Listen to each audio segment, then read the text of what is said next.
বন্দে পুরুষোত্তমম, বন্দে পুরুষোত্তমম, বন্দে পুরুষ। শ্রী শ্রী ঠাকুর সব সময় ধর্মের সঙ্গে জীবন ও পরিবেশের সম্পর্কটিকে খুবই বড় করে দেখেছেন। কেবল বাঁচা বাড়াই নয়, স্বপরিবেশ বাঁচা বাড়াই তার কাছে সবচেয়ে বড় আকর্ষণ ছিল। তার কাছে এটাই সত্য যে বাঁচতে নরের যা যা লাগে তাই নিয়ে তো ধর্ম জাগে।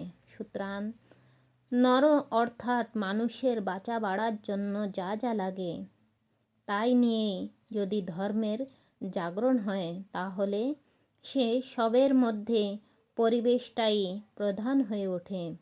আর সেই পরিবেশের মধ্যে এসে যায় পাড়া প্রতিবেশী, আত্মীয় স্বজন, বন্ধু বান্ধব সমস্ত কিছু নিয়েই পরিবেশ মূর্ত হয়ে ওঠে আমাদের কাছে।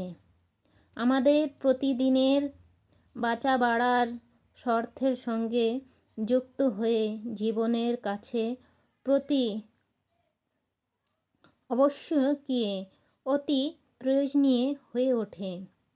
তাই শ্রী শ্রী ঠাকুর উপরোক্ত বাণী বিশ্লেষণ করলে দেখা যায়, কেবল যজন ও ইষ্টভৃতির মধ্যে দিয়ে ব্যক্তির উৎকর্ষ ঘটলেও প্রকৃত স্বার্থে ইষ্ট উপভোগই সুবীর হয়ে ওঠে। তার কারণ যজন যাজনকে সাহায্য করে, আর যাজন যজনকে একটার অভাবে আরেকটা খাটো হয়ে পড়ে। যাজনের ভিতর দিয়ে পরিবেশকে যদি ধর্মমুখী না করে তোলা যায়, তাহলে সে ধর্ম টিকবে না।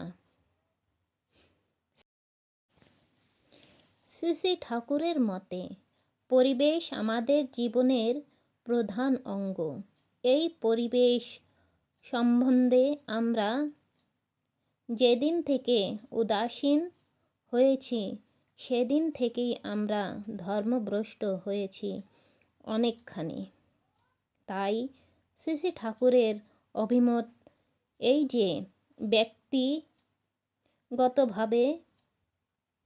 জপ ধ্যান করলেই ধর্ম করা হলো তা নয়, তার সঙ্গে সঙ্গে সমাজ, রাষ্ট্র বা বিশ্বের সঙ্গে আমাদের সম্পর্কের ব্যাপারটাও সব সময় উপলব্ধির মধ্যে থাকা উচিত। তাই তার মতো এই যে সর্বতোভাবে বাঁচা বাড়াই যদি ধর্ম হয়, তবে সে ধর্ম পরিবেশকে বাদ দিয়ে সম্ভব নয়।